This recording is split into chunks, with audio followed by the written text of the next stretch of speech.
है 49, 50 और 51 की सेवा मिली है। तो आप सभी भक्तों से गुरु महाराज, गुरु माँ, श्रील प्रभुपाद गुरु परंपरा से निवेदन रहेगा हाथ जोड़ करके कि हमें इसके लिए आशीर्वाद दें कि मैं इसको जो भी सेवा मिली इसको करने का प्रयास कर रहा हूँ, कर पाऊँ। अगर इसमें कोई त्रुटि हो तो उसको आप सभी लोग क्षमा करें। तो शुरू करते हैं। तत निप अंतपुरम वर्तनी जना नरा च नाच निशब्रोदनम आगतस्तु वैष्णा सुख दुख किता ता च बेल्किम रुद्धुकित आगस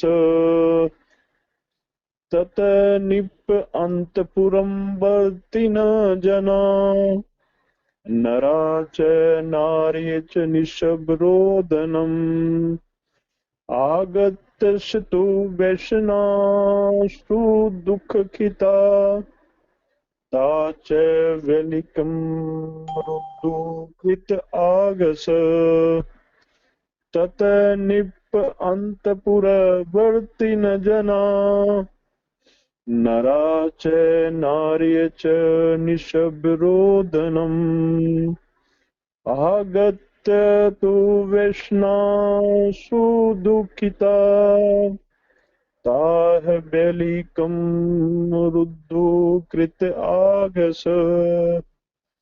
बहुत सुंदर श्लोक है, श्लोक संख्या 49। जी हरे कृष्णा राम प्रभु।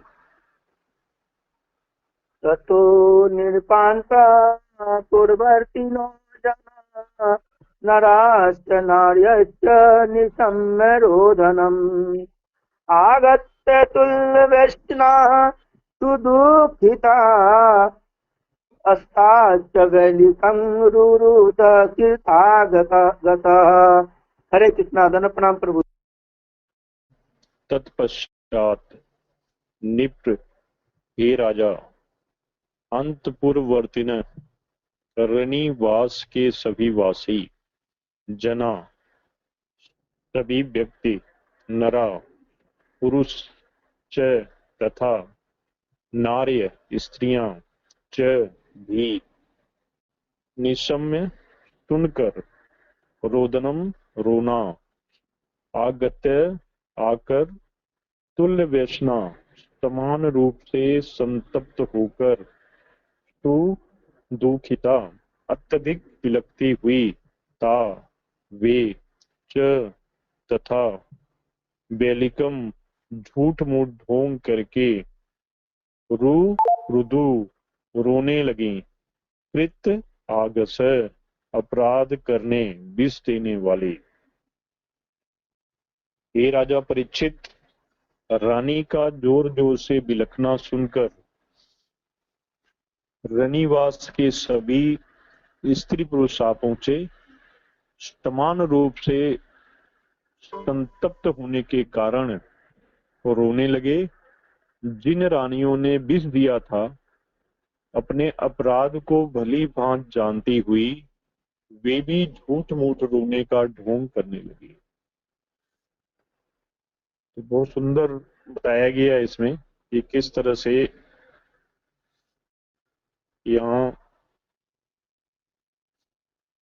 इतना सुंदर वर्णन चल रहा है कि राजा चित्रकेतु के जो बारे में, और हम लोगों ने सुना, बहुत सुंदर वर्णन है कि किस तरह से राजा चित्रकेतु के बारे में बड़ा डिटेल से वर्णन है कि उनका अंगिरा ऋषि से वो मिलते हैं। उनको अंगिरा ऋषि से मिलने के बाद अंगिरा ऋषि उनका कुशल क्षेम पूछते हैं और कहते हैं, हे राजन, तुम्हारी पत्नियां, नागरिक, सचिव, सेवक और यहाँ तक कि मसाले, तेल विक्रेता, व्यापारी सब जो है क्या पूछते हैं कि तुम्हारे बस में हैं। और आगे कहते हैं कि तुमने अपने मंत्रियों को, महल के निवासियों को, अपने राज्यपालों को, अपने पुत्रों तथा अन्य आश्रितों को अपने नियंत्रण में तो रखा है। तो इन सब चीजों से बहुत संदेश हमें ये मिलता है कि जो पहले राजा होते थे, अच्छे राजा वो हैं कि जिनका सब कुछ उनके नियंत्रण में हो। उनके पत्नी, उनके नागरिक, उनके सचिव, उनके सेवक, उनके व्यापारी, उनके मंत्री और महल के निवासी, यहाँ तक कि राजपाल और उनके पुत्रों पर अन्य आश्रित, सब पे नियंत्रण जो राजा का होता था। जो अच्छा राजा होता था वो उसका ये पहचान होती थी। इसीलिए अंगिरा ऋषि जो हैं, महर्षि अंगिरा ने उनसे इस तरह के प्रश्न पूछे जो कि आपका राज्य कैसे चल रहा, आपके राज्य में सब कुछ ठीक तो है। और बाद में ये भी बताया गया कि यदि राजा का मन उसके बस में है तो समस्त पारिवारिक प्राणी और राज्य अधिकारी जो हैं कैसे रहेंगे, उनके अधीन रहेंगे। तो बहुत, अगर देखा जाए तो बहुत सुंदर ये वर्णन है और इससे बहुत कुछ हमें सीखने को मिलता है। ऐसे एक घर का जो मुखिया होता है वो कैसे अपने घर को जो है एक माहौल एक दे सकता है कि सबको प्रेम से, प्यार से, सबको अपने जो है नियंत्रण में रखे और सही मार्ग पे सबको चलाए जो है, वो भी एक राजा की तरह ही होता है। इससे हमें अपने घर गृहस्थी के लिए भी बहुत सुंदर वर्णन यहाँ पे है जिससे हम सीख सकते हैं। फिर अंगिरा ऋषि क्या कहते हैं कि हे राजा चित्रकेतु, कि मैं देख रहा हूं कि तुम्हारा मन जो है संतुष्ट नहीं है और ऐसा लगता है, क्या लग रहा है, तुम्हें वांछित लक्ष्य प्राप्त नहीं हो पाया। इतना सब कुछ पूछने के बाद, सब कुछ जानने के बाद, जबकि अंगिरा ऋषि को सब पता है, साधु जो होते हैं हमारी मन स्थिति को जानते हैं, लेकिन वो चित्रकेतु से ही पूछ रहे हैं कि मैं देख रहा हूं कि तुम्हारा मन संतुष्ट नहीं है और ऐसा लगता है तुम्हें वांछित लक्ष्य प्राप्त नहीं हो पाया। जो जीवन में तुम चाहते थे वो चीज तुम्हारी जो है, जो वांछित लक्ष्य है, वो तुम्हें प्राप्त नहीं हो पाया। ये स्वतः तुम्हारे अपने कारण और अन्य किसी के कारण से ऐसा हुआ है। तुम्हारे पीले मुख से तुम्हारी गहरी चिंता झलकती है। हरि बोल। तो ये होते हैं महर्षि जो हैं, और अंगिरा ऋषि तो बताते हैं ब्रह्मा जी के मन से जो प्रकट हुए हैं, तो वो मन की स्थिति को सबके जान जाते हैं। तो यहाँ पे राजा चित्रकेतु के बारे में इतना क्लियर बताया कि तुम्हारा वांछित लक्ष्य जो है, मैं देख पा रहा हूँ कि वो प्राप्त नहीं हुआ है, जिसके कारण तुम खुश नहीं हो और तुम्हारा मुख जो है पीला पड़ा हुआ और तुम गहरी चिंता में हो। तो यहाँ सुखदेव गोस्वामी जो परीक्षित महाराज को क्या कहते हैं कि यद्यपि महर्षि अंगिरा को सब कुछ ज्ञात था, फिर भी उन्होंने राजा से इस प्रकार पूछा कि अतः पुत्र, कि इच्छुक राजा चित्रकेतु क्या करते हैं कि अत्यंत विनीत भाव से झुक गए और महर्षि से इस प्रकार बोले। तो यहाँ पे हमें ये शिक्षा मिलती है कि जब हम गुरु के पास जाते हैं, किसी साधु के पास जाएं, गुरु के पास जाएं, तो हमें अगर प्रश्न भी करना है, अपनी मन स्थिति भी बतानी है, तो कैसे पूछना चाहिए? विनीत भाव से। यदि विधि पड़ी पातेन परिप्रश्नेन गया। तो राजा चित्रकेतु क्या कहते हैं, हे महाप्रभु अंगिरा, तपस्या, ज्ञान और दिव्य समाधि से आप पापमय जीवन के समस्त बंधनों से मुक्त हैं। बहुत सुंदर यहाँ पे जो है राजा चित्रकेतु अंगिरा ऋषि के बारे में कह रहे हैं कि तपस्या से, ज्ञान से और दिव्य समाधि से आप पापमय जीवन के समस्त बंधनों से मुक्त हैं, अतः आप सिद्ध योगी के रूप में हैं और हम जैसे बद्धजीवों के अंदर और बाहर प्रत्येक बात को जान सकते हैं।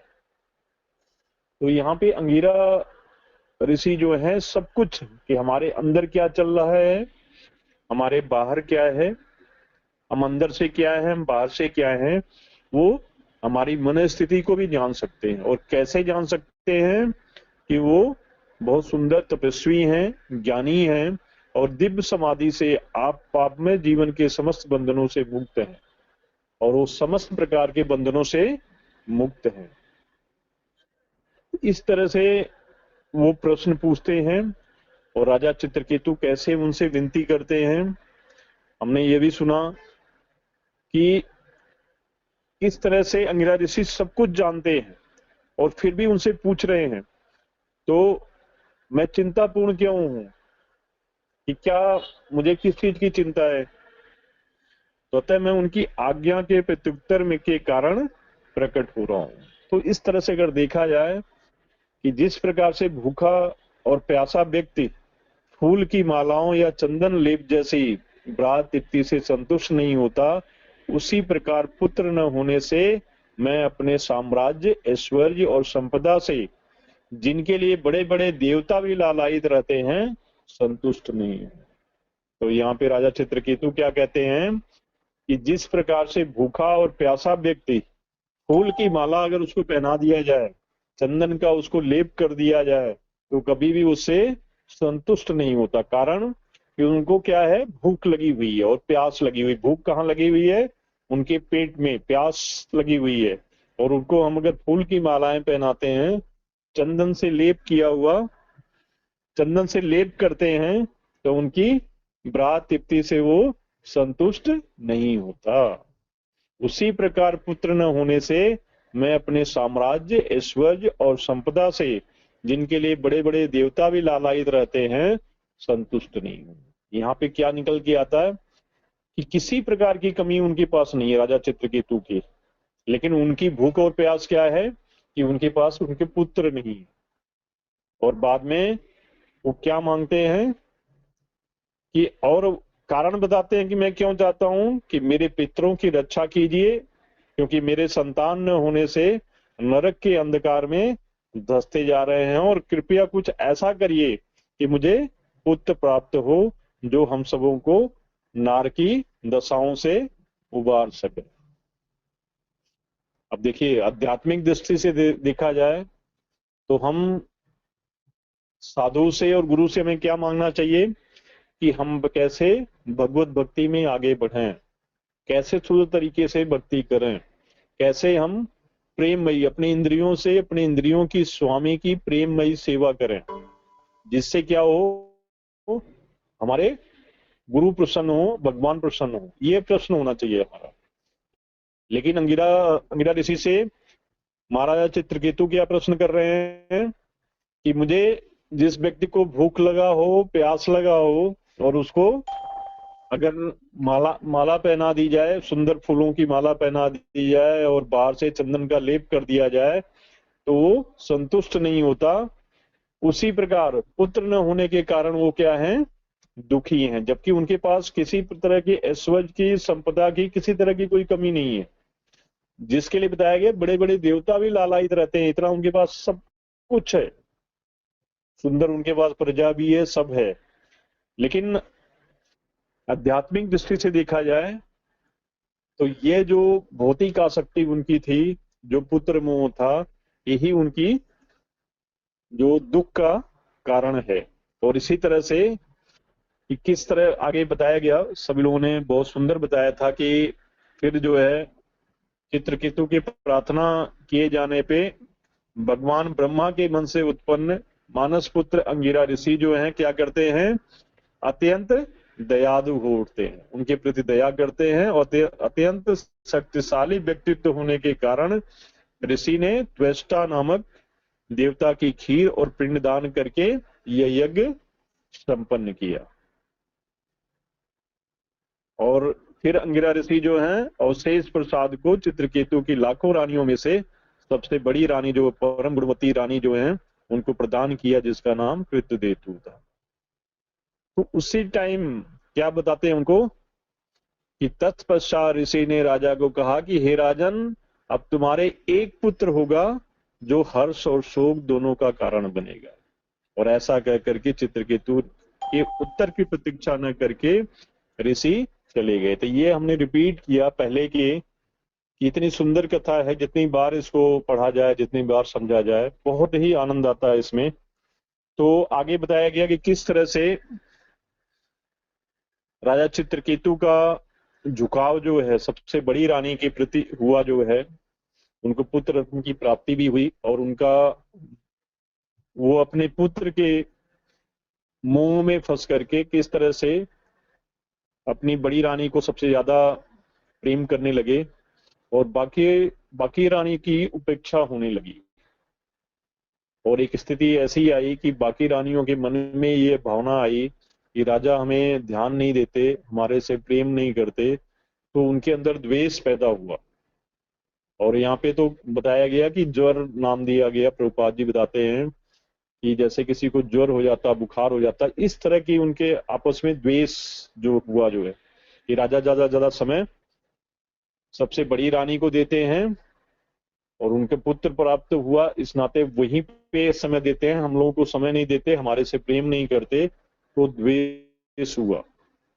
और यही द्वेष बताया जाता है जो भक्ति में हमारे लिए सबसे बड़ा बाधक होता है। और माता जी ने उस दिन बताया था कि यह स्वयं का विनाश करता ही करता दूसरों का भी विनाश करता है, तो किस तरह से द्वेष से हमें बचना चाहिए, तो वो यहाँ पे उनकी रानियों ने किया।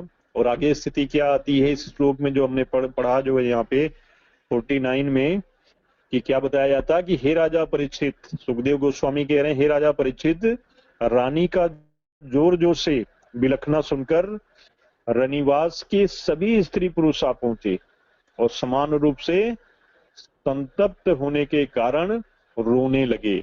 जिन रानियों ने विष दिया था, अपने अपराध को भली भांति जानती हुई वो झूठ मूठ रोने की ढोंग करने लगी।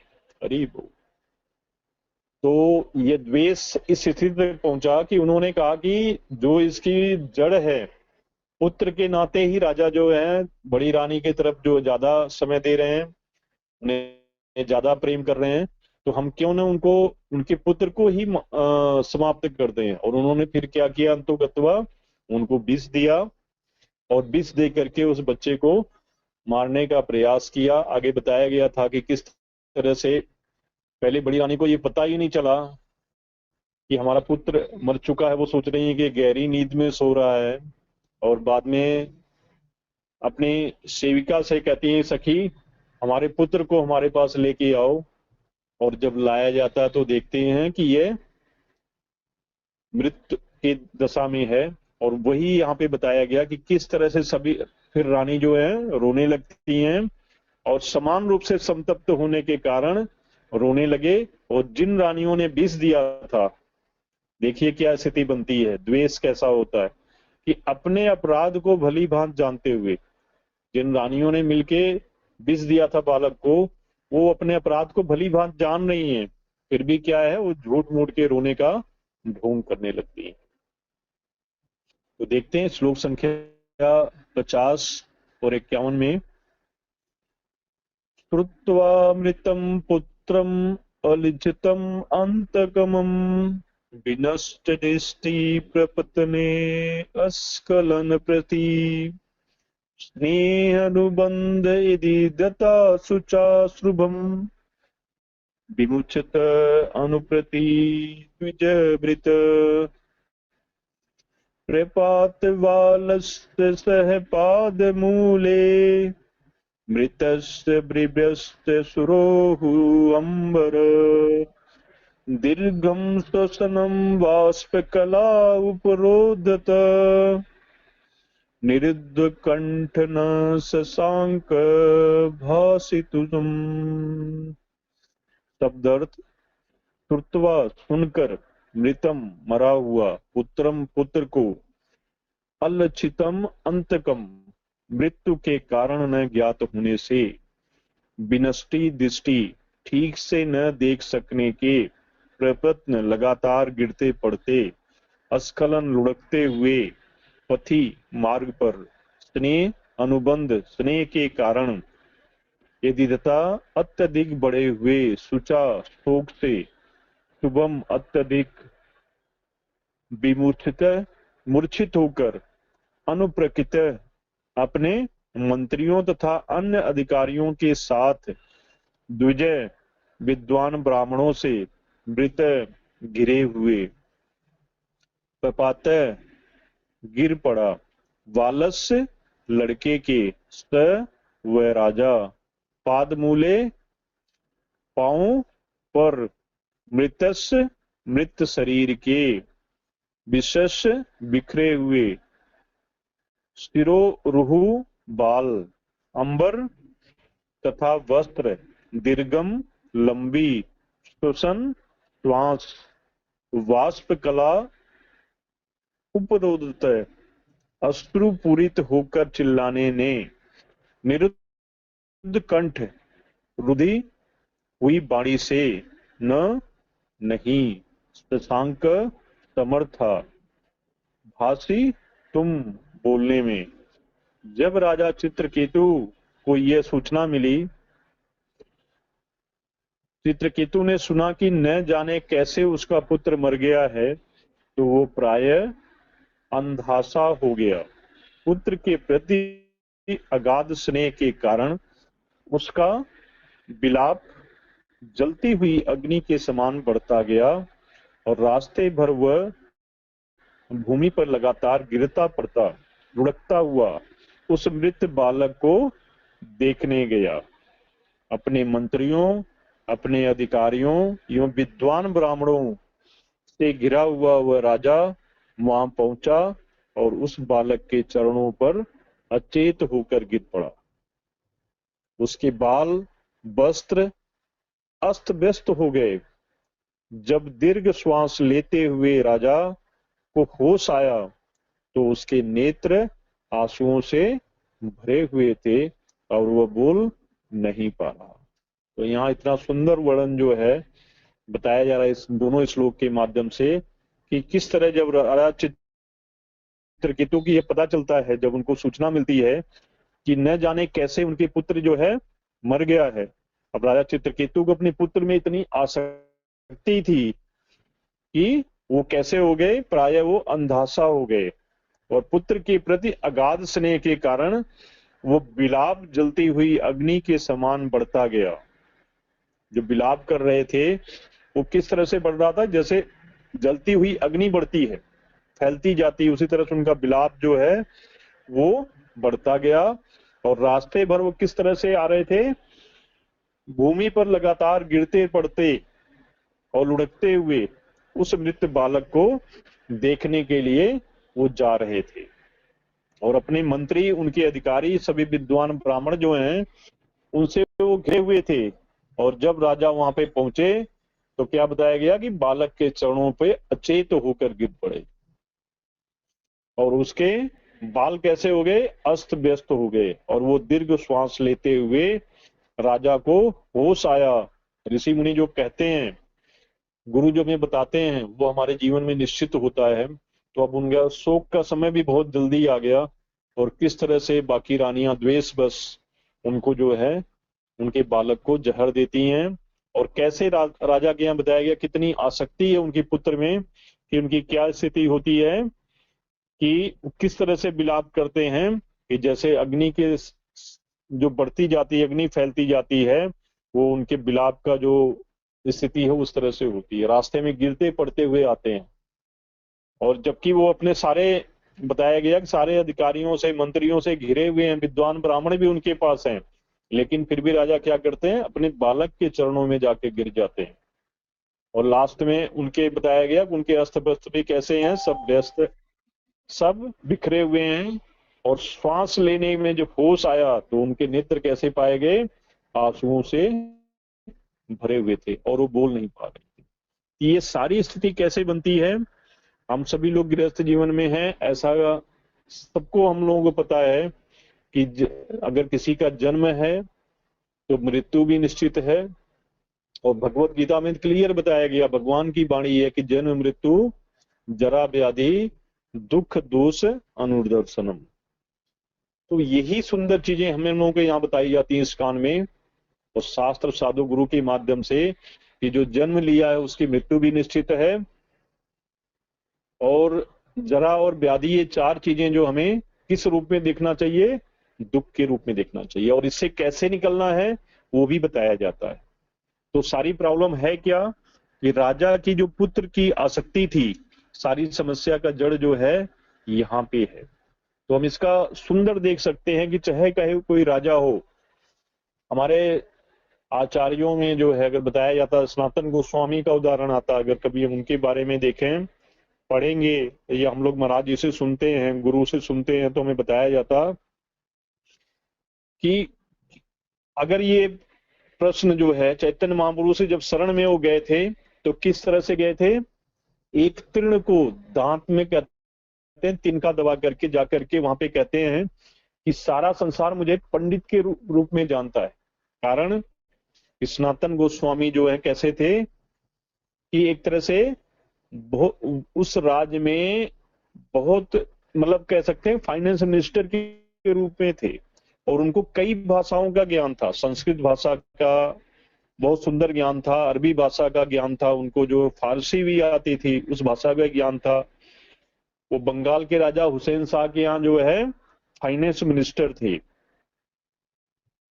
और जब वो चैतन्य महाप्रभु से मिलते हैं किस तरह से मिलते हैं और क्या कहते हैं कि सारा विश्व या मतलब सारी दुनिया हमें क्या कहती है, पंडित के रूप में जानती है, लेकिन मैं क्या हूं, एक नंबर का मूर्ख हूं।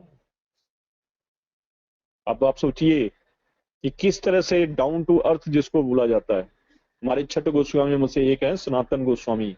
जब चैतन्य महाप्रभु के पास जाते हैं तो दांतों के अंदर तीर दबा के तिनका दबा करके उनके पास जाके विनीत भाव से कहते हैं कि सारे लोग मुझे पंडित कहते हैं, मैं इतनी भाषाओं का लोग हमें कहते हैं जानकार हैं, लेकिन मुझे कुछ नहीं आता, मैं एक नंबर का मूर्ख हूं। तो चैतन्य महाप्रभु ने कहा कि आप ऐसा क्यों कह रहे हो? तो उन्होंने बताया कि मैं ये नहीं जानता कि मैं कौन हूं। तो सबसे बड़ा हमारा ज्ञानता क्या है कि हम कौन हैं। और जब हम अपने आप को जान पाएंगे तो अपनी स्थिति को, जीवेर स्वरूप है कृष्ण नित्य दास, जब हम अपनी स्थिति को जानेंगे तो हमें ये भी पता है कि मैं कौन हूं, यहाँ पे क्यों आया हूं और मुझे कहाँ जाना है। संबंध, अभिधेय और प्रयोजन से हमें सब कुछ जीवन में क्लियर हो जाता है। तो सनातन गोस्वामी से हम सीख सकते हैं कि किस तरह से इतने मतलब बड़ी पोस्ट पे रह करके फाइनेंस मिनिस्टर और इतने भाषाओं के जानकार, लेकिन उनके अंदर क्या था, भक्ति भाव था। वो खुद अपने आप को जानना चाहते थे, भगवान की भगवत भक्ति करना चाहते थे। तो उन्होंने जाकर के चैतन्य महाप्रभु से मिले और बाद में वही चैतन्य महाप्रभु उनको वाराणसी में बताया जाता है पूरा 2 महीने तक भगवत भक्ति के ऊपर ज्ञान दिया और किस तरह से जो है उनको जो आज्ञा दी कि जाकर के आप वृंदावन में क्या करना आपने, कि जो भगवान की जो जन्मस्थली है, बाकी चीजें जो विलुप्त हो गई एक तरह से, उनको फिर से आपने खोजना है, सर्च करना, फिर से उजागर करना और भगवत भक्ति का प्रचार करना।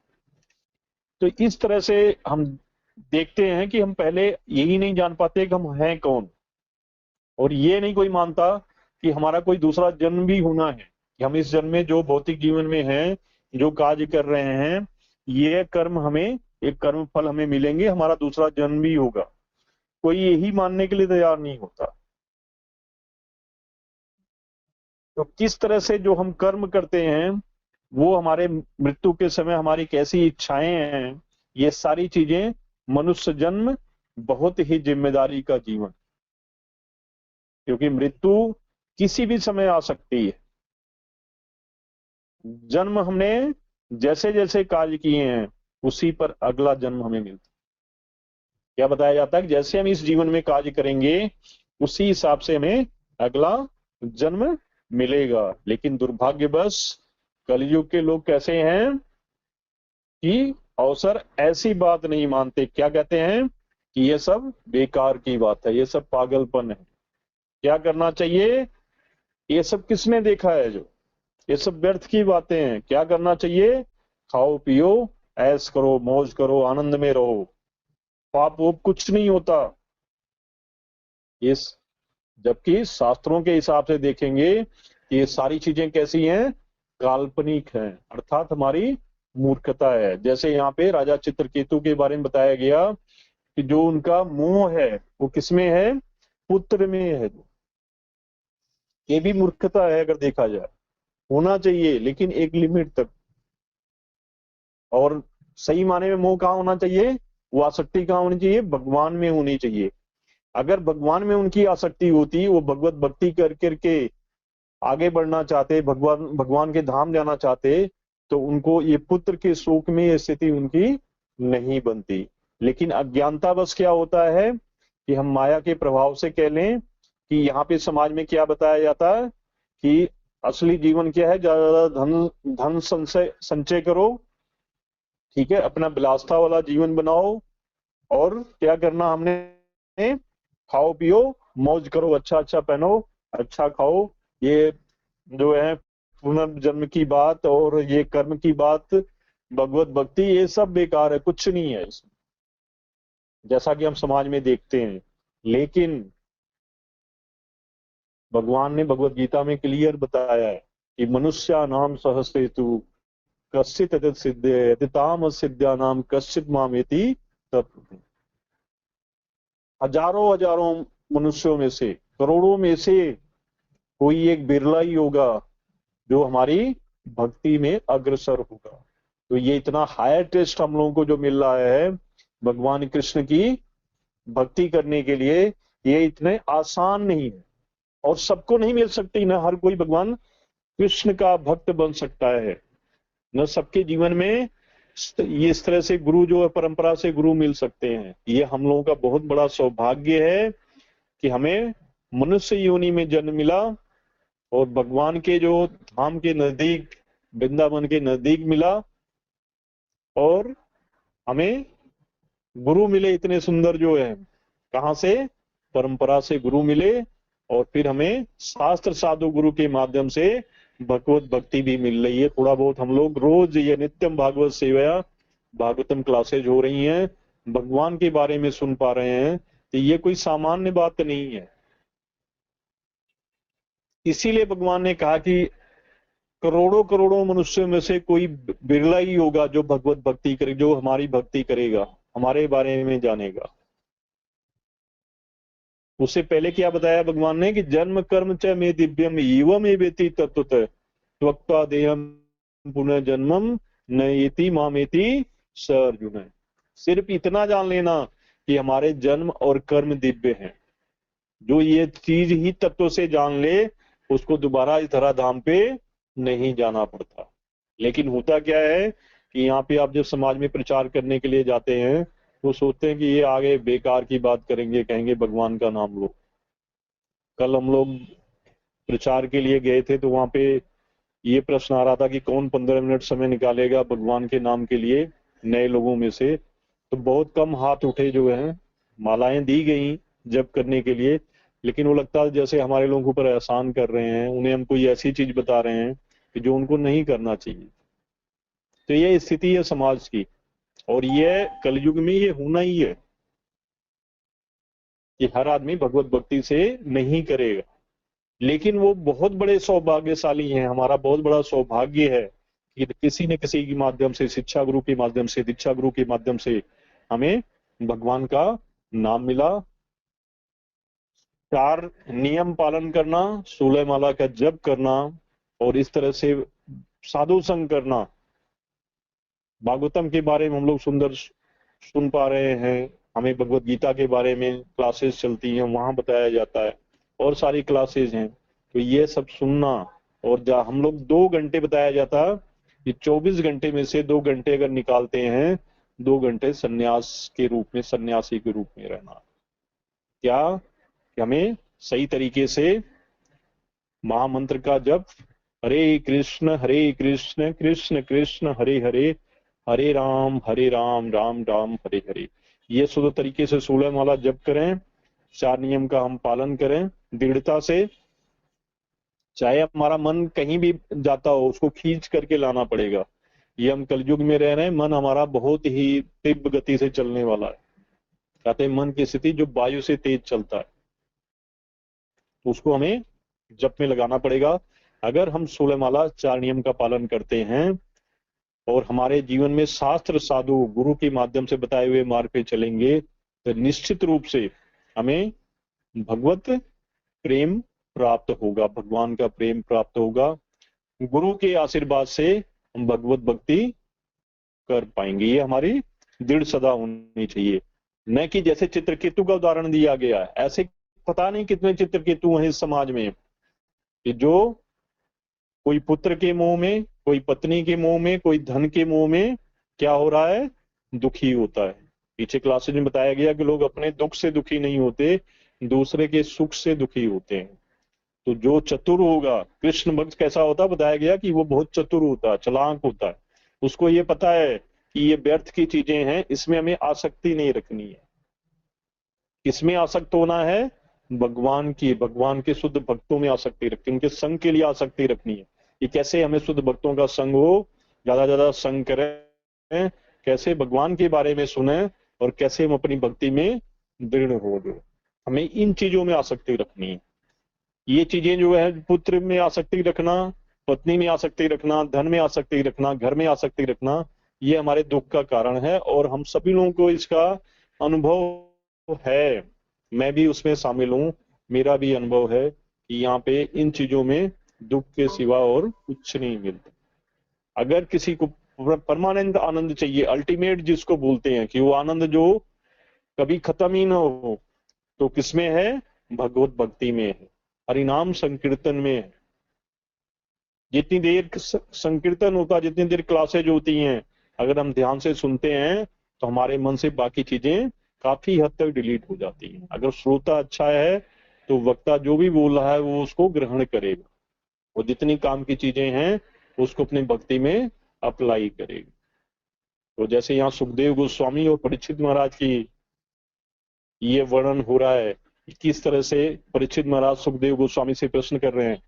तो हम परीक्षित महाराज जैसे श्रोता तो नहीं बन सकते कि 7 दिन बिना कुछ खाए पिए, उनको बिल्कुल प्यास भी नहीं लग रही है, भूख भी नहीं लग रही है, और सुखदेव गोस्वामी से क्या कर रहे हैं, प्रश्न कर रहे हैं, जिज्ञासा कर रहे हैं, यथार्थो ब्रह्म जिज्ञासा, भगवान के बारे में जानने का प्रयास कर रहे हैं, भगवान की लीलाओं के बारे में, भगवान की सुंदर लीलाओं के बारे में जानने का प्रयास कर रहे हैं।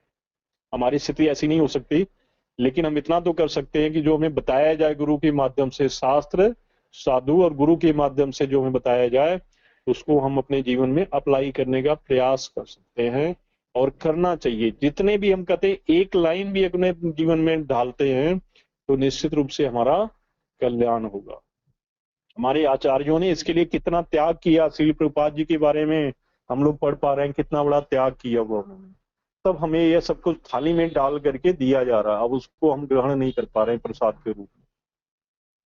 छठ गोस्वामियों को मैंने सनातन गोस्वामी की चर्चा की, ऐसे छठ गोस्वामी ने कितना संघर्ष किया पूरे जीवन जो है। उन्होंने हमारे लोगों के लिए ये वृंदावन जो स्थली जो है, एक एक स्थली जो एक एक मंदिर के लिए उन्होंने कितना त्याग किया, जो है सब कुछ हमें जो है दिया, जो है खोज करके। किस तरह से वृक्षों के नीचे वो रहते थे और कितनी तपस्या करते थे, 2-2, 3-3 घंटे पूरे 24 घंटे में से सोते थे सनातन गोस्वामी, बाकी समय वो भगवान के नाम का प्रचार और लेखन उनका चलता रहता।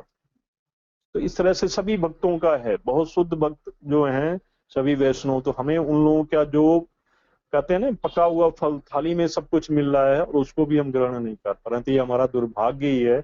हमें निश्चित रूप से क्या करना चाहिए, अपने जीवन में दृढ़ होना चाहिए, भक्ति में दृढ़ होना चाहिए। अपने मन को किस तरह से एकाग्र करके हमें हरिनाम जप करना चाहिए, तो इसी तरीके से 4 नियम का पालन करना चाहिए, और इसी तरह से विनती करनी चाहिए कि साधु संग हमारा न छूटे, चलता रहे। तो निश्चित रूप से आगे का जो चीजें हैं, क्या इसका फल मिलेगा, वो गुरु के ऊपर छोड़ देना चाहिए, भगवान के ऊपर छोड़ देना चाहिए।